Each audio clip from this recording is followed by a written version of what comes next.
Hi, beautiful people. It is, what day is it, Finn? Wednesday? I'm doing math. 14th, 16th, October 16th. That took a little long. I hope you guys enjoyed the vlog of the Cam and Friends weekend. It was super fun. I think we did really well. And now we're back to another week. It's already Wednesday. I kind of left vlogging Monday and Tuesday. Just I didn't pick up the camera because it's kind of the same. But in this vlog, I want to answer a bunch of your questions. You guys left me a ton. And so we're going to do that. I don't know what else is in store. We'll see. While I'm sitting here, you know, we talked about color seasons and body types. Shout out Melissa 8979. Girl, you nailed it. You finally, like, it's finally all clicking and making sense. She commented, she's like, I don't know if you're, she's like, I don't think you're a soft dramatic. I think you're a soft gamine. Nailed it. Everything has made sense. Like, it just, like, the makeup, I changed my makeup a little bit. I changed, like the cigarette, like, if you don't know what I'm talking about, Kibbe body types, don't worry, we'll get into it in another video. It's like another deep dive. Thank you, thank you, thank you. I owe you a lot, actually. You nailed it. Soft gamine. Soft gamine. I have been struggling with this for so long because I am small, but I'm long, but I'm round, and like clothes feel weird. Like I haven't been able to figure out my pants. I haven't been able to figure out like anything. You commented, I think you're a soft gamine, and someone else chimed in, yeah, I agree with that. Life-changing. So I owe you guys that, soft gamine. We'll do a video on all of that. Kibbe body types, Kibbe. Yeah, I even did a little more soft gamine makeup today, and I feel like my face pops. Huge, huge debt of gratitude to you. Suddenly, all of my clothing issues and all of my hair issues and everything has now made sense because that type is one of the hardest to figure out. That type, because you're a combination of opposites, because you're small and compact, but you might have long limbs, but you might be broad, but you're like, you need short lines and you're kind of round, you're not very angular. That's me. Thank you. Thank you, thank you, thank you. Here's a squirrel.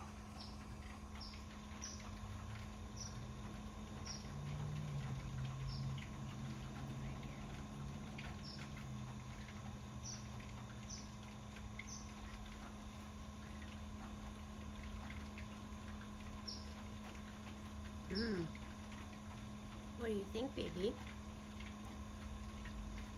You gonna get him?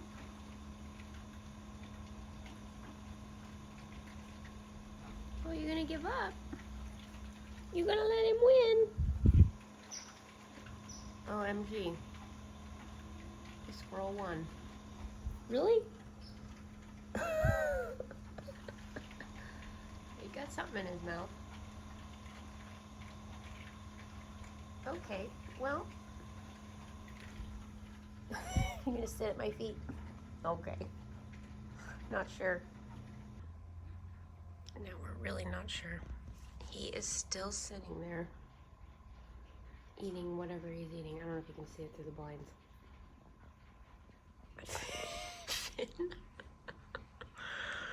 Oh boy. You can go say hi. Go say hi to the squirrel. Yeah. You don't want to say hi to the squirrel? Yeah. Okay. Hello. It is now October, what is today? 17th. And I got my hair cut today. My little like chopped bob style, which I love. Feels so good. Look how thick, like it feels so much thicker. Yeah. Abby, love you. Thank you so much. Yeah, Studio 33, love you. Amazing. Go see him. Anybody that like wants to get their hair cut in the Huntington Beach area, he's incredible. Yeah, it just, I just keep going like this. Again, my cracked screen is not giving you the best view, but yeah, I love it. I love my little bob. Sitting here with Finn, and I'll probably pick up the camera tomorrow and do more, but I just wanted to say hi today with my hair while it still looks fresh from being cut, and I love it.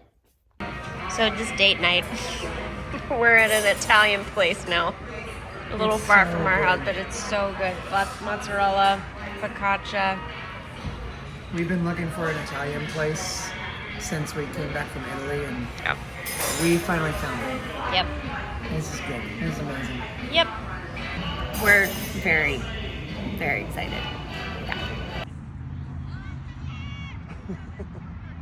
Good boy. Yes. Come on.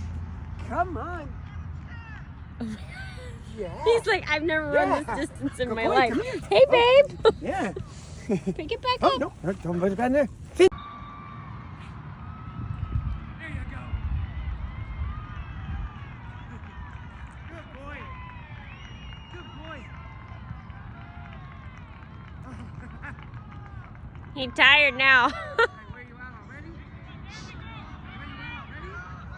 Oh my goodness. Is this fun?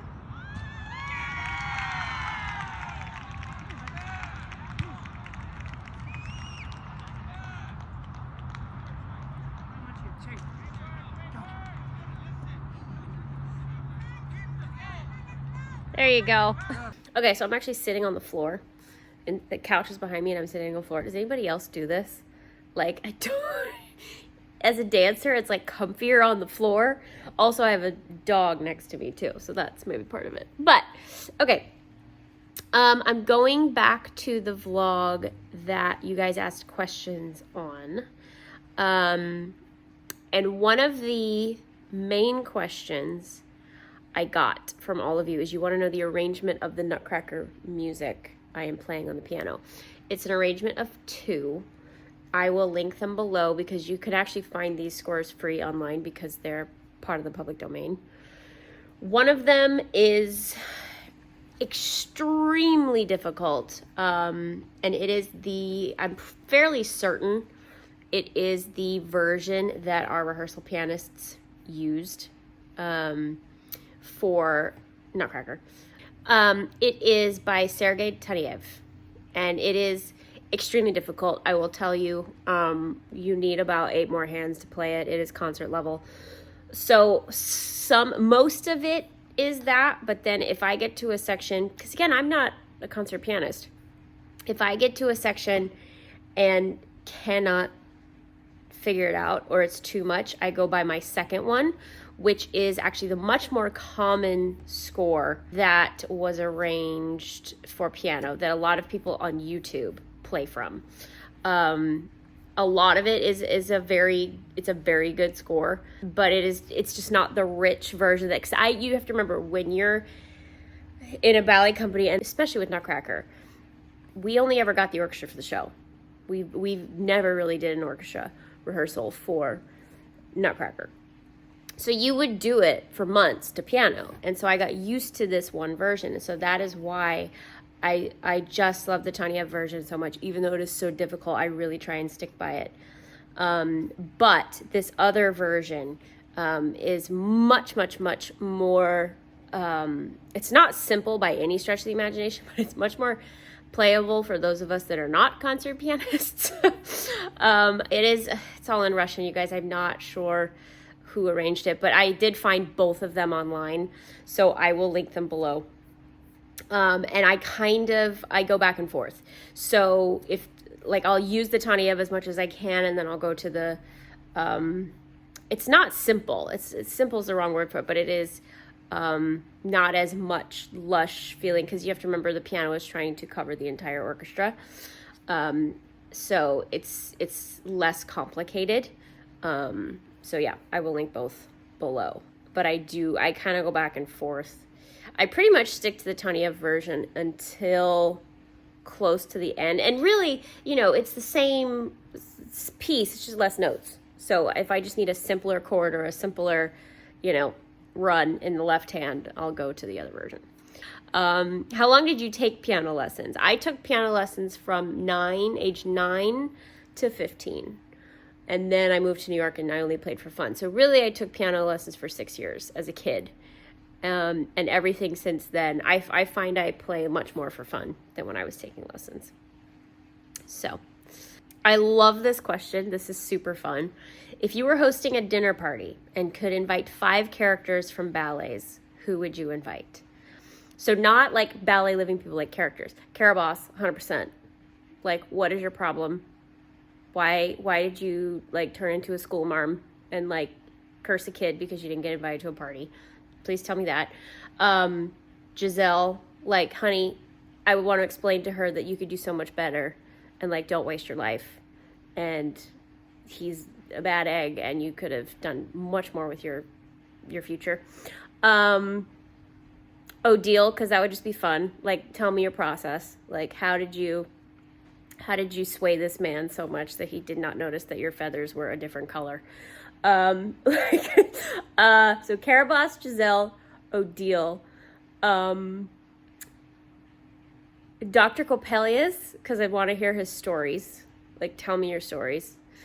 And probably a 5th one would be Juliet. Be like, honey, like, we can figure this out. Like, we can figure this out.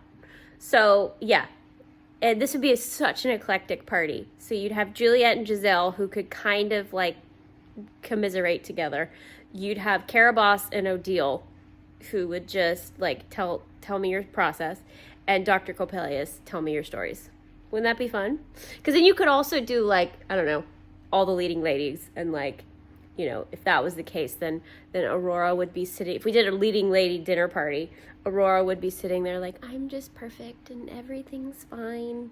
And Kitri would be the sassy one. Odette would be just like looking around like, don't shoot. And, you know, like, it could be really interesting. But I think with those 5, we could have. Comment below. Add to that, you guys. I think that's a brilliant question. What's your ideal fitness routine like when you're not specifically conditioning to perform, just for general well-being as someone with a health condition? This is something I'm still kind of working out. I'm trying to figure this out. I do still teach. I get at least 2 or 3 ballet classes still in a week, to be honest, just by demonstrating. Like on Tuesday night, I do my beginner class and I do all of it.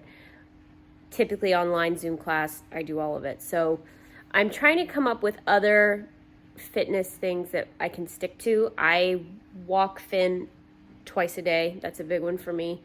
I probably will start getting into more yoga or Pilates. I've tried to get into kind of cross-training fitness, but that just doesn't work for me. So I'm actually, this is still a process for me to not have to not do ballet class every day. Like, what is that process? And it's still something I think I'll continue to work on. I do see myself eventually getting back into ballet class more regularly just to stay in shape. Although right now, like I've told you guys, I'm just so burned out. I just, no. But yeah, so that's something I'm still figuring out. I will never be running. I don't run. My shins hurt too bad. I will never be swimming. I get real bulky. But yeah, I'm sort of in this process of like, okay, what would make my body feel good, but also make me feel like I still get a good workout? Because that is the thing with a ballet class, is like, by the end, you feel like you've done something. And sometimes other things just don't compare to that. So that is something I'm working on. So we have another question. Maybe you've answered this kind of thing before, but I was wondering if you could have a dinner or chat with 5 dance people, living or dead. Literally, you both asked this same question, so let's do this one. 5 dance people, living or dead. Okay. Margot Fontaine. I would probably want to have Balanchine there. Again, like, tell me your process. Marianela Nunez, so I could fangirl. This is kind of off, like out of left field, but Tchaikovsky.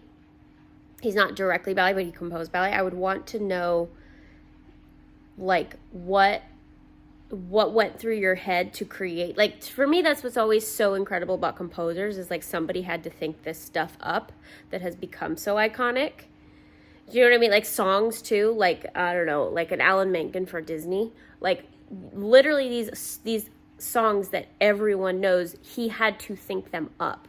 So it's kind of like Tchaikovsky, like, how did you think up the Sugar Plum variation, or the Paw, or Snow, or, you know, or Sleeping Beauty, or, you know.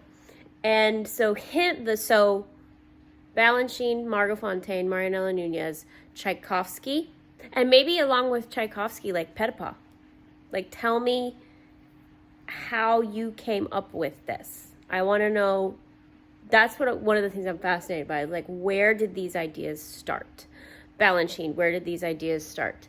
Petipa, where did these ideas start? Because essentially, Petipa and Tchaikovsky also worked together for a few ballets. So it's like, tell me how you had this idea and what gave it to you, and now it's evolved into what it is today. Good questions, you guys. Something I've been wondering is what you thought about your trajectory when you were at New York City Ballet. Did you feel you were on a track to eventually become a principal? Possibly. You know, things always change. Never count your chickens before they hatch. But Peter Martins did allude that to me. He once told me, even before I was a soloist, you're going to go all the way. I'm going to make you a principal someday. But again, like, you don't, things happen. You cannot take that as gospel. You have to, you know, things happen with him. Things happen with me. You know, so that was what I was working towards. It's what I wanted. And then, of course, life has other ideas. But I was definitely, while I was there, like my last year of actively dancing as a soloist, I was definitely on the track. Based on the roles I was getting, based on the things I was being told. But, you know, things happen. People asking about color analysis. Did you get an in-person color analysis or online? Sort of both. My mother used to do them a long time ago.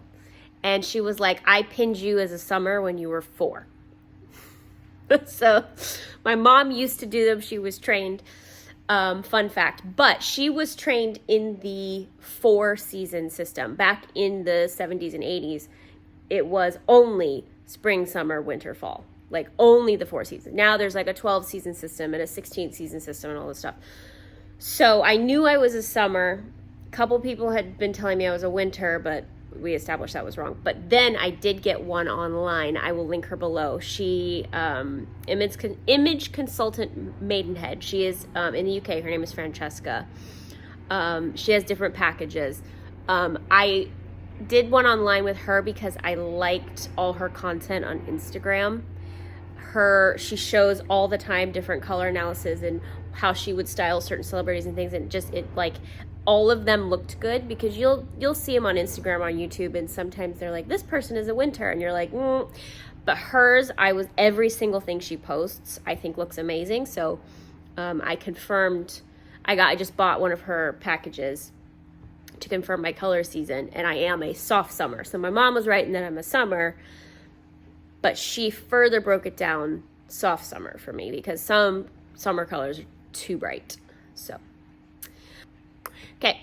Do you have any tips for staying safe while I'm building back strength, especially with Nutcracker just around the corner? She said, I'm just starting dancing back on point after a 2-year break because of an injury to Achilles. So my biggest advice with injuries that I tell people all the time, and that I've told people probably since starting YouTube, you have to take your time. You cannot come back as fast as you want to. It always takes longer than you think it's going to, and always err on the side of taking longer, because if you come back too fast, you run the risk of either re-injuring yourself or injuring something else, because you're compensating for the current injury. It's not just, oh, you came back too fast and you're going to re-injure whatever it is for you, your Achilles. You could end up coming back too fast and injure the other leg. So you really have to be careful. I know a lot of people want to come back for Nutcracker, but here's the thing, you guys. Nutcracker's yearly. Nutcracker's always coming back. It's not going anywhere. So even if you miss Nutcracker this year, it's coming back. And there were so many of us in the pro world. Oh, well, I'm sitting on Nutcracker, but it's fine. I've done it. You know, like, we know it's coming back. So don't worry about, oh, I got to get back for Nutcracker. You'll have your shot for Nutcracker. Just take your time. Because again, let's say you come back for Nutcracker and you miss something in the spring or the fall or next Nutcracker. So take your time. Trust your physical therapists. Do your exercises. Err on the side of easy and err on the side of safe. I would love a deep dive on the differences between principal and soloist roles, especially in ballets where it's less obvious. For example, I think you mentioned once that Marzipan is a soloist role and Dewdrop is a principal role. From the audience, they both seem like they would be the same rank with equally difficult steps and artistry. Correct. If anything, Marzipan's harder. Or perhaps in story ballets like Swan Lake, excluding Odette and Siegfried, how are the other featured roles cast, ranked, and why? Or a ballet like Dances at a Gathering, is it a mix of soloist and principal roles, or they all consider principal? So this does probably, this is a fantastic question. Courtney, fantastic question. And probably does deserve its own video. To be perfectly honest with you, other than the obvious ones like Sugar Plum, Odette, Juliet, this and that, it's all a matter of opinion on the director. One director might think Marzipan is a principal role. The other director might think Marzipan is a soloist role. One director might, I want all principals in da-da-da, or I want all soloists in da-da-da. So another one that immediately pops into my mind that is such, different based on each company are the 4 suitors in Sleeping Beauty. Very small part, but very vital part for those 4 men. So many ballet company directors will only let principal men do those 4 suitors because you have to be there for Aurora. Some companies will only let younger core men do it because it's a good opportunity for them to partner and it's not that feature. So do you see what I mean? Like, it's literally a matter of opinion. At City Ballet, it was both. The principal Auroras, like the first cast, second, and third cast, got principal men. And as the Auroras decreased in rank, so for example, I was the only soloist Aurora, I think I had all core men as my suitors. And honestly, everybody was great, it was fine. But, so it literally isn't a matter of an opinion. Typically at City Ballet, Marzipan is one the principals no longer do. It is considered a soloist role. Sometimes, some places will have it be a principal, but usually Marzipan is a soloist, whereas Dewdrop and Sugar are principals. A lot of it has to do with who's doing it and why. So Marzipan is considered a soloist because principals no longer do it, because it is a role where they test out core members. It's a chance to feature a core member. So if you're featuring a core member, it's a soloist. Now, can a core member be featured as Sugar Plum? Absolutely, but it's more rare. Do you see what I'm saying? So whereas Dewdrop and Sugar are definitely principals, all the principals still do them. I think she just did her last Dewdrop, if I remember correctly. Megan, I'm sorry if I'm getting this wrong, but Megan Fairchild recently, I think it was last Nutcracker, said she did her last Dewdrop. But for example, Megan is the senior principal with Bowder and Sarah Mearns at City Ballet. Megan doesn't do Marzi anymore. We call it Marzi, by the way. Megan doesn't do Marzi anymore. Megan only does Dewdrop and Sugar Plum, as does Sarah Mearns, as does Tyler Peck, as does all the senior principal women. So it's definitely a role you graduate out of because it's featured, but it's not like the big 2, and like core members get tested in it, and like, you see what I mean? So it's this weird system that's a matter of opinion. Another example is Pas de Trois in Swan Lake. Our first cast of Pas de Trois was a principal man and 2 soloist women, because the man is also Benno, the prince's friend. So it's just literally this matter of opinion. I don't think there's ever a set, because actually, if you timed it out, let me see something. Like going back to Marzipan and Dewdrop, sometimes it is considered length. Like, for example, Marzipan is about 3 minutes. Waltz the Flowers is 6.5. So Marzipan is shorter, Waltz is longer, you lead more people. But again, this is literally a matter of opinion. And some companies, like I said, for first cast, Pas de Trois and Swan Lake will be all principals. Second cast might be soloists. There's no formula. So it's a matter of the director's opinion. It's a matter of the dancers they have, who's doing it, who's graduated out of it, stuff like that. But we could do a whole another video. Dances at a Gathering is considered all principal. Even though you might have core members doing it. I did Dances at a Gathering the first time as a core member. So it just depends on who's in charge and what they think. What were some of your first experiences and impressions going into New York City Ballet's costume department? Did you ever just get to look at the beautiful costumes, fabrics, and details? This might be its own video, but the costumes are on their own floor. The warehouse, some of them are in a separate building. Some of them are on the, I believe it's the very, very, very, very, very, very bottom basement at the theater. And ballets that aren't going that season live down there, and then they pull out what they are using. They're very, it is a well-oiled machine. Costumes do not leave either the basement floor where they are housed or the stage floor. So for example, all the core members, dressing rooms are on, I believe the men are on the 3rd floor and the women are on the 4th floor of the theater. And we never got dressed in our dressing room. There is a changing area on the level of the stage. So we would do headpieces, we would do makeup, we'd get all done. And then when it was time to put our costume on, you had to go down to stage level. You could not leave the stage level in costume. If you wanted to go back up to the dressing room, you had to take it off. You could not get in the elevator in costume. So it was again, it's a very tight ship. It's not like, oh, this is my costume and I'm going to hang them in my rooms. Now, the principal dressing rooms are on the stage level. So the principals had costumes hung in their room. And when you did a big, big role, like, for example, when I did Juliet or I did Aurora, I got to move into one of those dressing rooms that night. I didn't do my makeup down there or anything, but my costumes, I think I moved into Wendy Whalen and Maria Koralski's dressing room when I did Aurora because it was the first one off the stage and my tutus were hung in there. So I got their room that night because neither one of them were on. And then when I was Juliet, I want to say it was Megan and Sterling's, because Sterling was another Juliet and Megan wasn't a Juliet. So they both were not on that night. So I got to like change in between acts in their dressing room. I still did my makeup and everything upstairs, but principals have their dressing rooms on the stage level. So costumes do not leave. It is, and if you are caught getting in the elevator or on any other floor in costume, it is a big problem. Big, big problem.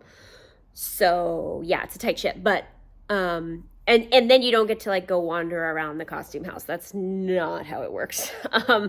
You would even do fittings, not where the costumes were stored.